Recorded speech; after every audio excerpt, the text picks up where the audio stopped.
Alors Louis Massignon est un des grands acteurs et témoins du XXe siècle, qui a été très connu de son vivant, et surtout à la fin de sa vie, dans les années 50. Il est décédé en 1962, donc il est mort en 1883.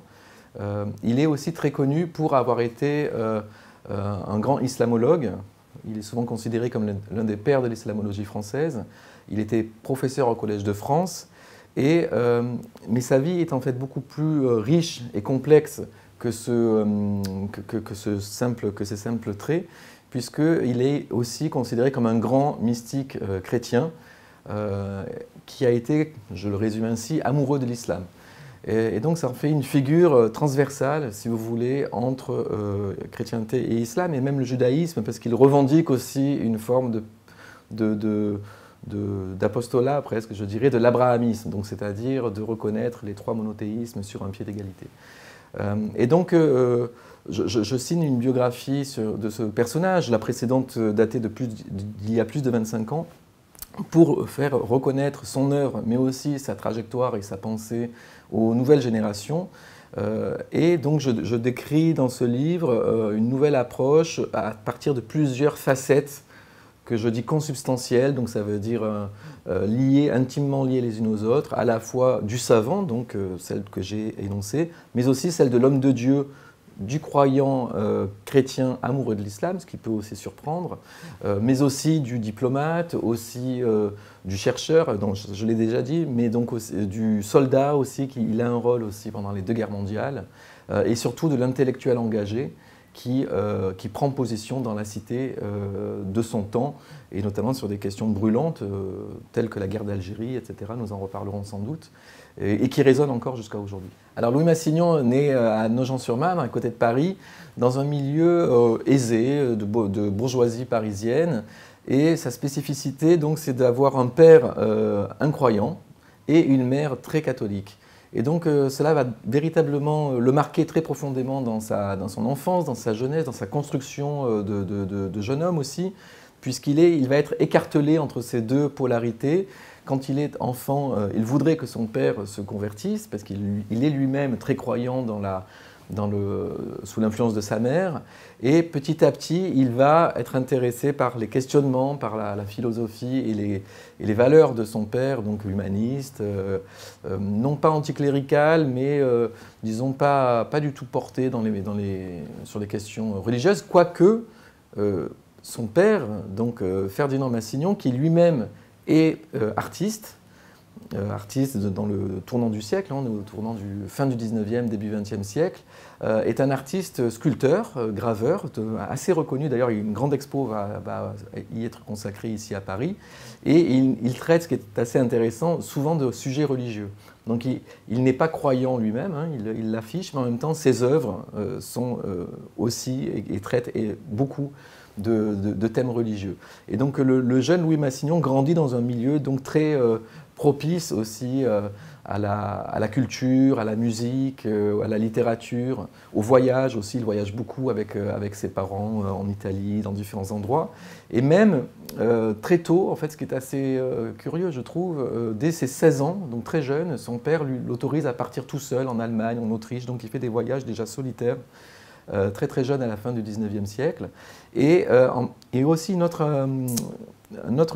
rencontre fondamentale pour le jeune Louis Massignon, c'est que son père, bien qu'incroyant, comme je l'ai dit, l'envoie rencontrer Joris Karl Huysmans, qui est un écrivain, alors pour le coup converti et très catholique, et il l'envoie le rencontrer seul à Ligugé, donc près de Poitiers, et le jeune Louis Massignon rencontre cet écrivain beaucoup plus âgé et qui va le nourrir ou lui donner sa lecture mystique du monde que le jeune homme entend, reçoit, questionne, mais sans adhérer, si vous voulez.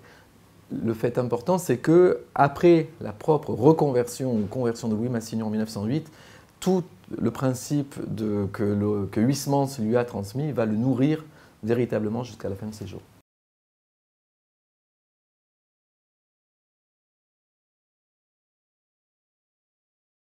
Alors, le jeune Massignon, dans ses années de collège, de lycée, est très attiré déjà par l'Orient. En fait, on sait qu'il lit les Mille et une nuits, qu'il dévore aussi les revues des expéditions coloniales, de découvertes de tel et tel continent. Donc il est féru déjà d'exploration, même d'ethnologie. Et on sait aussi qu'il apprend dès la 4e des rudiments d'arabe. Donc il est déjà attiré aussi par l'alphabet arabe. Donc il vouera vraiment presque un culte, hein, la langue arabe. Il deviendra un des plus grands arabisants de son temps. Donc ça, c'est juste pour souligner ce fait-là. Et donc dans la série des voyages dont je parlais, en 1901, donc il n'a que 18 ans, il part tout seul aussi en Algérie, un premier voyage en Algérie assez peu connu, assez peu documenté, mais qui compte beaucoup dans sa construction. Et surtout, il choisit, donc dans ses études, hein, qui sont brillantes, il fait des études, on peut ne pas en douter, enfin, c'est évident qu'il fait des très belles études, et il fait, je crois, pour son diplôme d'histoire, une étude sur le Maroc à l'époque de Léon l'Africain. Donc Hassan El-Ouazan, le célèbre géographe devenu le géographe du pape, après avoir été captif, etc., et qui après va repasser du côté du monde musulman. Et donc Louis Massignon décrit le Maroc, fait un tableau géographique du Maroc en 1903-1904. Et cette œuvre, elle est assez fondamentale, donc c'est par les textes, hein, c'est par les récits de voyage qu'il entre aussi dans ce monde islamique. Et il va en fait surtout, là c'est intéressant aussi, il va vouloir aller sur place. Et donc, au printemps 1904, il s'embarque sur un bateau à Marseille. Il prend le bateau donc, avec un ami de son père qui est plus âgé. Et tous deux vont faire une expédition aussi à cheval entre Tanger et Fès. Et puis après, en revenant par Asila, et à une époque où le Maroc n'est pas du tout, déjà n'est pas sous le protectorat, et en plus où les régions ne sont pas du tout pacifiées. Et cette expédition est pleine de péripéties, où d'ailleurs, il y a des mésaventures, où il se dit trahi.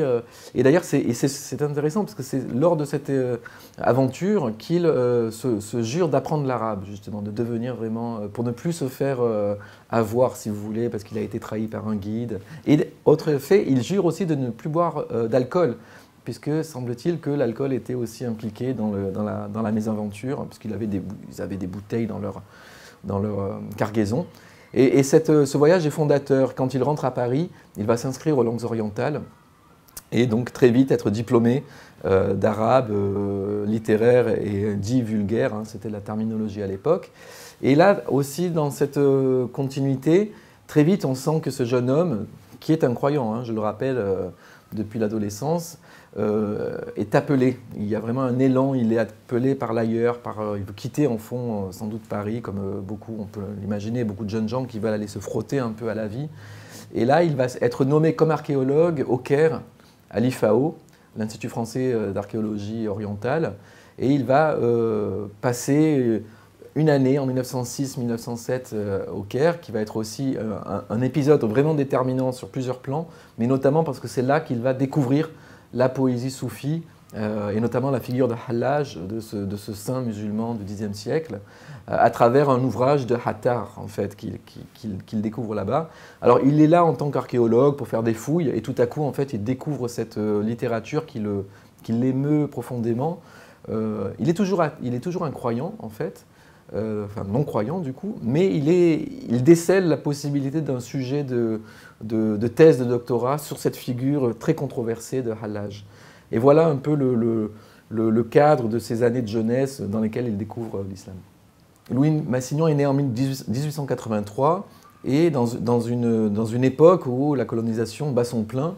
Et je crois qu'il est vraiment clair de dire qu'il est le produit de son temps. Et plus tard, d'ailleurs, dans un article, il dira « J'étais moi-même fort colonial dans ma jeunesse ». Donc c'est vraiment une position qui est connue et qu'il a assumée aussi à la fin de sa vie. Et, il croit vraiment, comme beaucoup de gens à l'époque, en tout cas français, à la mission colonisatrice, la modernisation, que le progrès passe par ce type d'entreprise coloniale qui aujourd'hui est véritablement remis en question. Autre volet aussi c'est une forme de patriotisme aussi, je pense, ce penchant colonial, et qui s'exprime justement dans la Première Guerre mondiale, dans laquelle il va vraiment s'engager. Et d'ailleurs, ce n'est pas anodin qu'une fois engagé d'abord comme interprète dans l'état-major, il va décider de passer dans les troupes coloniales, pour le coup, pour aller au plus près des combattants, et qui viennent d'ailleurs beaucoup d'Afrique. Et ça, c'était vraiment un vœu qu'il avait, parce qu'entre-temps, il est converti, et il trouve vraiment un accomplissement à ne pas rester en arrière, mais à aller vraiment en avant. Ensuite, quand il va devenir chercheur au sens des savants et professeur au Collège de France, donc après-guerre, hein, après la Première Guerre mondiale, il a aussi un rôle important sur le plan de la recherche et aussi diplomatique. C'est-à-dire qu'il est souvent missionné par le Quai d'Orsay, en fait, hein, le ministère des Affaires étrangères français, pour aller enquêter, pour faire des missions non pas de renseignement, comme souvent on lui colle cette étiquette d'espion, mais qui est erronée et qui n'est pas juste. Et donc on le voit par exemple faire tout un travail sur les corporations à Fès, à la demande du maréchal Hubert Lyautey, où il s'occupe aussi du statut du protectorat syrien, donc avec l'émir Faisal, à la demande de Georges Clemenceau aussi. Donc il s'occupe de ce qu'on appelle les politiques, les affaires musulmanes de la France. Au point d'ailleurs en 1927 de siéger dans la commission interministérielle pour le centenaire de l'Algérie. Et très vite après, il va d'ailleurs s'indigner de la façon dont, par exemple, l'exposition qui doit avoir lieu en 1930 se montre très, je demande, colonialiste, mais aussi matérialiste, et du coup de parler que des, entre guillemets, supposés progrès techniques et pas du tout de l'humanité des uns et des autres, en fait, et des relations autres.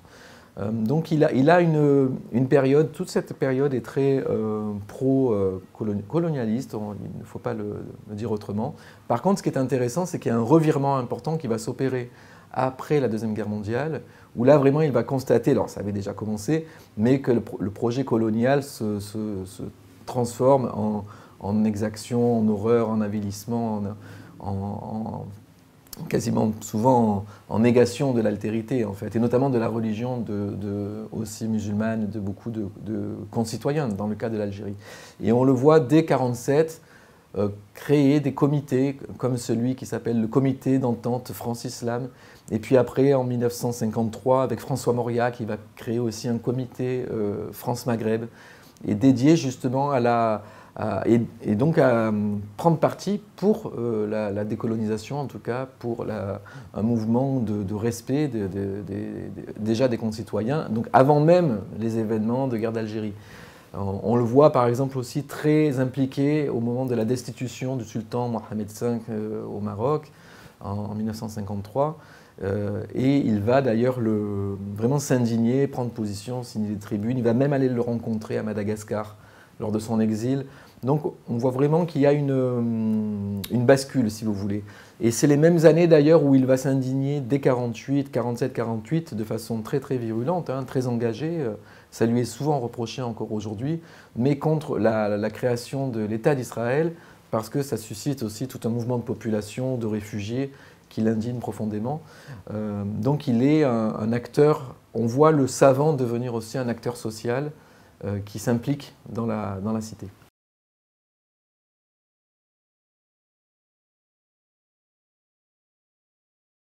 Alors mon livre sur Louis Massignon s'appelle « Le catholique musulman ».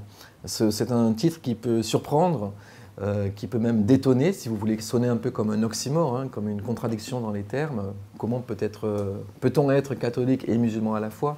Alors, j'avoue que c'est un titre que l'éditeur m'a proposé en me disant c'est un bon titre, alors je l'ai suivi. Et cette expression, en fait, elle est connue, mais ce n'était pas un surnom répandu de Louis Massignon. En fait, c'est très important, c'est le pape Pie XI à Rome, donc, qui reçoit Louis Massignon en 1934 dans une audience privée, où Louis Massignon vient lui relater en fait ses initiatives assez avant-gardistes de dialogue, de rencontres abrahamiques, de chrétiens qui prient avec ou pour les musulmans, ce genre de choses. Et le pape Pie XI l'écoute attentivement, bénit d'ailleurs ces initiatives, et lui aurait dit « Vous êtes devenus musulmans à force de les aimer ». Et donc c'est cette formule qui a donné cette association de catholiques musulmans. Mais je dois absolument aussi veiller à ne pas du tout laisser entendre qu'il s'est converti à l'islam. Et beaucoup de gens, parfois, l'entendent, le croient, notamment d'ailleurs dans le monde musulman aujourd'hui. Plein de gens pensent qu'il s'est converti. Donc il y a une ambiguïté à ce niveau-là, mais que je souhaite tout à fait soulever, et enlever plutôt. Et aussi de signaler que cette expression ne vise pas à dire qu'il serait le promoteur d'un syncrétisme, si vous voulez, de la fusion d'aspects de l'islam et du christianisme pour créer quelque chose d'autre. Ce n'est pas du tout ça, au contraire, chacun reste bien dans son appartenance. Par contre, c'est pour souligner ce qu'on appelle aujourd'hui sa profonde islamophilie. Il était, comme je l'ai dit au début de l'entretien, amoureux de l'islam. Et ça, c'est vraiment la clé de sa vocation, j'allais dire. Et il y a une autre phrase que j'aime bien, un hommage qui a été dit en 1962 à sa mort par Ibrahim Madkour, qui était le président de l'Académie arabe du Caire, et qui a dit que Louis Massignon était le plus grand musulman parmi les chrétiens et le plus grand chrétien parmi les musulmans. Ce qui aussi est une formule qui brouille un peu les regards, mais je crois que du coup, c'est en cela que c'est intéressant.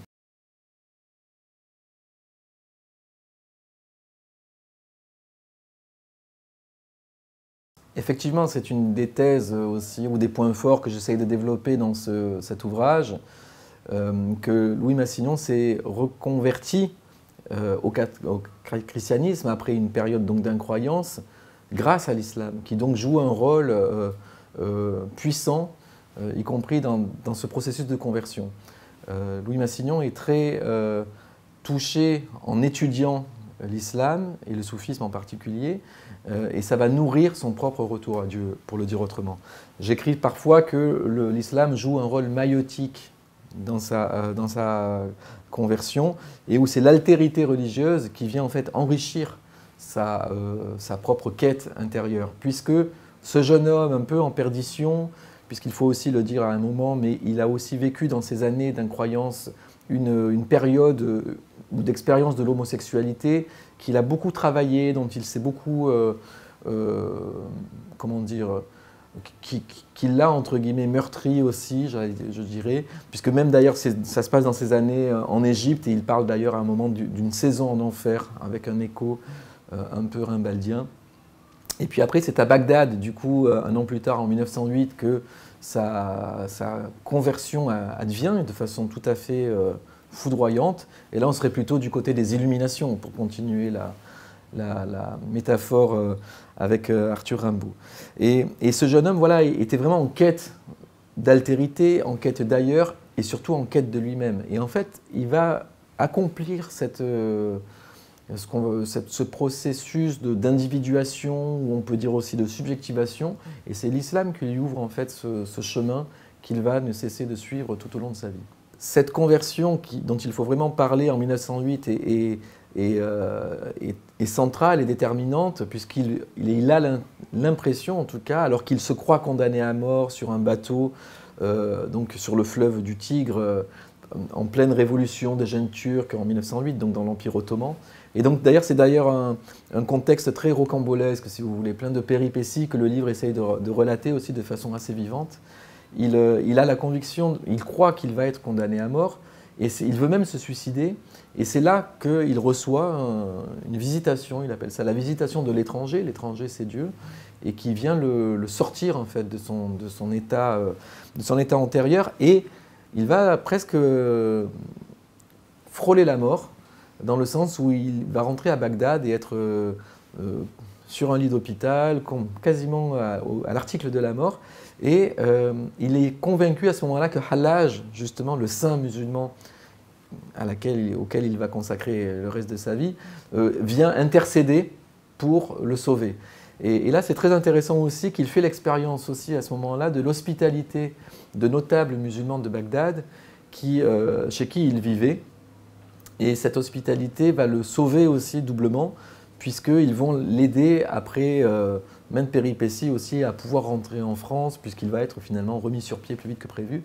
Et cette hospitalité, c'est aussi vraiment un mot que je tiens à exprimer, puisque c'est l'hospitalité d'Abraham qu'on retrouve dans la Bible, mais bien sûr dans le Coran aussi, et qui va être vraiment le fil rouge de la vie de Massignon, et aussi de ce livre d'ailleurs, mais l'hospitalité de l'autre religieux aussi, et qui fait qu'on reçoit et qu'on est reçu dans la relation d'hospitalité où on doit comprendre, l'hospitalité permet de comprendre l'autre. Il y a cette citation fameuse qui dit « Pour comprendre l'autre, il ne faut pas se l'annexer, mais devenir son hôte ». Et l'hôte, dans les deux sens du terme, dans le sens de celui qui reçoit et de celui qui est reçu.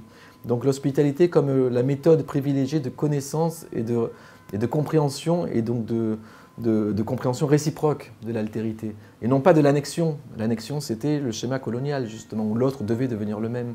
Là, on est beaucoup plus dans un rapport beaucoup plus égalitaire, si vous voulez, et respectueux de l'altérité.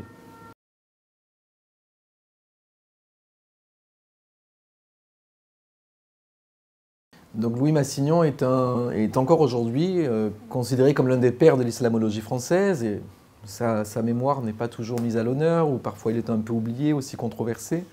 Ce qui est intéressant, et ça peut paraître parfois paradoxal, peut-être aujourd'hui, voire antinomique, de voir comment vie privée, croyante, et vie sociale, savante, peuvent se marier. Et c'est vrai qu'aujourd'hui, dans le contexte actuel, je pense que ce qui relève de la foi est souvent cantonné au domaine privé. C'est le régime de la laïcité, ce qui est très bien. Mais à l'époque, c'était quand même assez différent. Il faut imaginer qu'on est dans une société beaucoup plus catholicisée. Et donc, en fait, c'est quasiment... beaucoup de gens sont croyants et ne s'en cachent pas du tout. Et lui, du coup, ne s'en cache véritablement pas, au point qu'il va même considérer, et là c'est une critique qu'on peut lui faire aussi, mais que sa chaire d'enseignant au Collège de France entre 1926 et 1954 est un lieu, est une tribune où il peut aussi étaler évidemment ses connaissances, les transmettre, mais aussi parfois ses valeurs. Donc en résumé, il ne se cachait pas, il ne cachait pas sa foi, il ne cachait pas sa catholicité, mais il ne cachait pas non plus son appétence, son attirance pour le monde islamique. Donc il n'a eu de cesse toujours de le faire reconnaître dans une société française qui n'était pas particulièrement islamophile, si vous voulez, hein, ou même ou arabophile, ou enfin, qui voyait ça souvent de très loin. Et d'ailleurs, toute son œuvre, on peut la reconnaître aujourd'hui comme une reconnaissance de l'islam, à la fois comme religion, mais aussi comme culture, comme civilisation. Donc il a eu... Et d'ailleurs, son emprise académique déborde largement l'étude de l'islam et va en fait sur des champs beaucoup plus larges, de sciences politiques, d'histoire, de géographie, d'histoire de l'art. Enfin, la surface académique de Louis Massignon est très grande. Et pour revenir à votre question, on pourrait disserter des heures, mais il avait cette conviction, ou même certitude sans doute intime, hein, de faire correspondre sa vocation sociale, publique, universitaire aussi, avec son vœu secret. Et ce vœu secret, on est beaucoup plus dans la vocation spirituelle, intime et mystique. Et donc c'est quelqu'un qui a réussi à concilier, je crois, ces deux dimensions.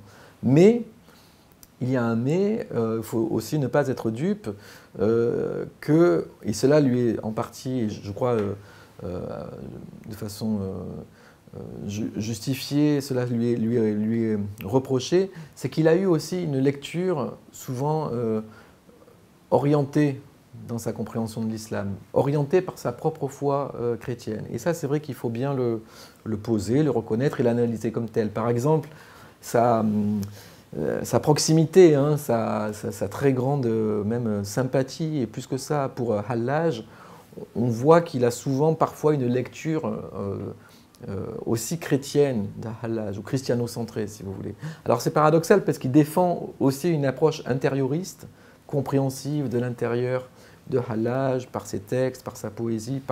Donc ça c'est vraiment un décentrement méthodologique qui est très puissant sur le plan de la méthodologie scientifique, etc. Mais en même temps, il a quand même un prisme christiano-centré aussi qu'on ne peut pas lui qu'on ne peut pas effacer. Et c'est dans le titre de sa thèse qui s'appelle « La passion de Hallaj ». Donc c'est une référence directe à la passion du Christ.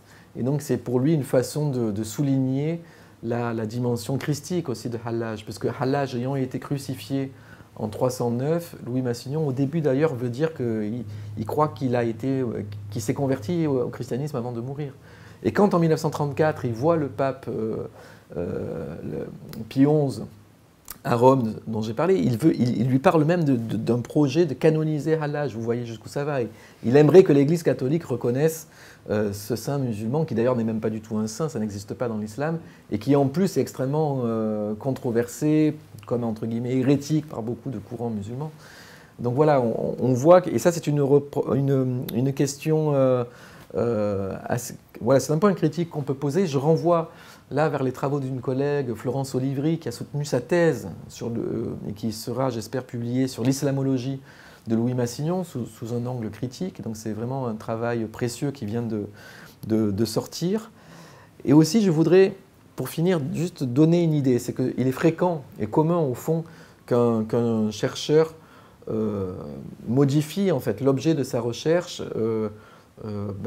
par sa propre subjectivité. Donc c'est un schéma classique, parce que chacun, malgré l'injonction de l'objectivité, c'est évident que notre propre et la mienne aussi, subjectivité, transforme un peu l'objet que j'étudie, ou donc la personne, si c'était à l'âge ou même quelque chose, un autre objet de recherche. Ce qui est intéressant chez lui, c'est qu'il y a un deuxième mouvement en miroir, c'est qu'il est lui-même transformé par l'objet de ses recherches. Et donc et c'est là que je retombe sur mes pattes de tout à l'heure en disant qu'il est transformé par sa rencontre de l'islam. Il est altéré, mais altéré au sens non négatif du terme. L'altérité religieuse le transforme aussi intérieurement. Et donc sa propre compréhension et même sa propre pratique du christianisme est quelque part nourrie vraiment de la spiritualité musulmane qui va ne plus jamais le quitter.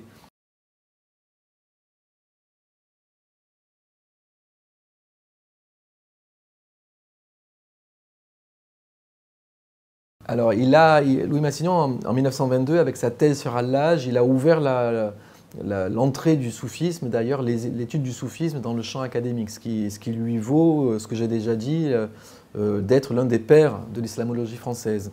Donc, il était très en place, j'allais dire, de par son poste au Collège de France, à l'école pratique des hautes études, donc il a rayonné sur le monde académique, y compris à l'international. Mais c'est vrai qu'aujourd'hui, il n'est pas beaucoup lu, il n'est pas beaucoup étudié. Alors pourtant, c'est le cas dans d'autres pays, mais pas forcément en France. Pourtant, ses héritiers sont nombreux. En fait, je crois qu'aujourd'hui, d'ailleurs, quiconque s'intéresse au monde musulman, même au pluriel, monde musulman au pluriel, sans le savoir, va remonter tôt ou tard va finir par croiser les travaux de Louis Massignon, ou s'inscrit dans une filiation, dans une généalogie, si vous voulez, comme on a d'ailleurs des généalogies dans la mystique. Il y a des généalogies aussi de savants. Et donc si on parle de Jacques Berck, de Germaine Tillon, de Henri Corbin, de Denise Masson, de Eva de Vitré-Meyerovitch, de Mohamed Harkoun aussi, parce que c'est lui qui l'a fait venir à Paris et qui l'a aidé à choisir son sujet de thèse, Joachim Moubarak. Donc il y a toute une galaxie en fait d'islamologues français qui ont été les successeurs, si vous voulez, de Louis Massignon. Certains s'en distinguant, par exemple Maxime Rodinson s'est clairement opposé et n'est pas massignonien du tout, donc ça, mais c'est tout à fait justifié aussi. Mais en tout cas, il y a une emprise effacée, mais en tout cas certaine dans la filiation, mais qui aujourd'hui n'est plus du tout su ni connu. Et c'est pour ça que cette biographie, c'était aussi pour un peu remettre en perspective ces lignages, si vous voulez, ces filiations, à la fois intellectuelles et spirituelles. Alors sur la France d'aujourd'hui, alors je distinguerai peut-être deux parties de son œuvre, notamment l'œuvre académique, donc c'est-à-dire les travaux sur l'islam, les travaux sur le monde musulman, les travaux sur la langue arabe. Donc là, il y a une galaxie de production. C'est François Angelier, qui est un grand massignonien, qui dit c'est un savant à la production océanique. Donc ça donne ce sentiment d'ailleurs immense, d'une érudition. D'ailleurs, il y a un autre mot savant que j'aime bien, on dit que c'est un savant polymathe, c'est-à-dire qu'il avait des connaissances approfondies dans de nombreux domaines. Donc là, il y a véritablement même une mine d'or hein, pour quiconque s'intéresse au XXe siècle. Dans tous ces travaux, il y a énormément de données. Il y a des innovations aussi dans la méthodologie du décentrement méthodologique dont j'ai parlé, de l'approche intérioriste par exemple. Donc, cette œuvre académique, elle est vraiment importante et notamment aussi sur le soufisme. Il y a aussi une œuvre moins connue du grand public, mais c'est l'œuvre spirituelle. Et là, c'est la façon dont Louis Massignon a été l'un des ancêtres aussi ou des pères fondateurs de ce qu'on appelle aujourd'hui le dialogue interreligieux. Dans les années 30, Louis Massignon devient un peu aussi l'un des héros ou des champions de l'abrahamisme. L'abrahamisme, je l'ai dit tout à l'heure, c'est l'idée de réintégrer l'islam dans le dessein des monothéismes, dans le giron des monothéismes, parce que le judéo-christianisme avait un peu eu tendance à exclure. Et donc Louis Massignon fait tout pour que, au nom de la filiation par Ismaël, reconnaître la dimension intermonothéiste des trois branches qu'on connaît bien. Et donc il est un des porteurs de ce courant hein, intellectuel, mais aussi spirituel, qui va beaucoup irriguer par ses disciples, d'ailleurs là plutôt religieux, dans le Concile de Vatican II. Entre 1962 et 1965. D'ailleurs, il meurt en 1962 au moment où le Concile de Vatican II va s'ouvrir, mais il a été consulté et ses élèves comme Joachim Mubarak ou d'autres vont peser d'ailleurs dans la reconnaissance des religions non chrétiennes et d'ailleurs dans l'islam, au nom d'ailleurs de cette figure d'Abraham qui est clairement mentionnée d'ailleurs dans les textes du Concile. Et en tout cas, donc il est un des précurseurs du dialogue interreligieux, et c'est comme ça que je l'ai connu d'ailleurs Massignon, moi. C'est que j'ai consacré ma thèse de doctorat au pèlerinage islamo-chrétien des Sept Dormants qui se trouve en Bretagne. Alors c'est tout à fait curieux peut-être pour le grand public, mais effectivement, en 1954, Louis Massignon devient un entrepreneur de l'interreligieux, c'est comme ça que je le qualifie, et il invite en fait des musulmans français, souvent des ouvriers algériens ici à Paris, à aller dans un pèlerinage catholique en Bretagne dédié aux Sept Dormants qui sont en fait les gens de la caverne de la sourate 18 du Coran. Et il veut à ce titre, par la relation d'hospitalité, inventer, innover et initier une rencontre islamo-chrétienne. C'est quelque chose qui n'a pas du tout vraiment de précédent, en tout cas en France. Et du coup, ça en devient un lieu que je qualifie d'ailleurs de laboratoire des relations islamo-chrétiennes. C'est un endroit, un petit village avec une petite chapelle, etc. Et donc depuis 1954-1955, le pèlerinage a lieu chaque année au mois de juillet, et jusqu'à ce jour. Et donc aujourd'hui, on a encore des chrétiens et des musulmans qui se rencontrent. Alors effectivement, c'est quelque chose d'inventé, ce n'est pas un lieu de dévotion à l'équivalent des pèlerinages qu'on peut connaître dans le monde méditerranéen, mais avec vraiment où le dialogue devient un peu le leitmotiv, si vous voulez.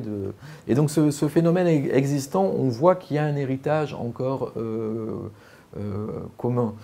C'est là que j'ai rencontré Khaled Bencher, qui est souvent intervenu, mais toute une galaxie aussi d'acteurs du dialogue, et pas seulement chrétiens et musulmans, puisqu'il y a d'autres confessions, il y a même des gens athées qui viennent aussi discuter de sujets de société. Et donc c'est un lieu que j'invite les auditeurs aussi à découvrir, à se renseigner. Et donc c'est comme ça que j'ai connu Louis Massignon, et donc c'est comme ça aussi que, au fil des années, j'ai commencé à me rendre que ce serait intéressant d'essayer d'écrire sur sa vie plus largement, et non pas sur la fin de sa vie où il a créé ce pèlerinage. Alors j'ai écrit ce livre à l'adresse des nouvelles générations qui ne connaissent plus Massignon. Oui, il était très connu des élites, et même il intervenait dans les médias, dans les journaux, notamment beaucoup dans les années 50. Il était très consulté.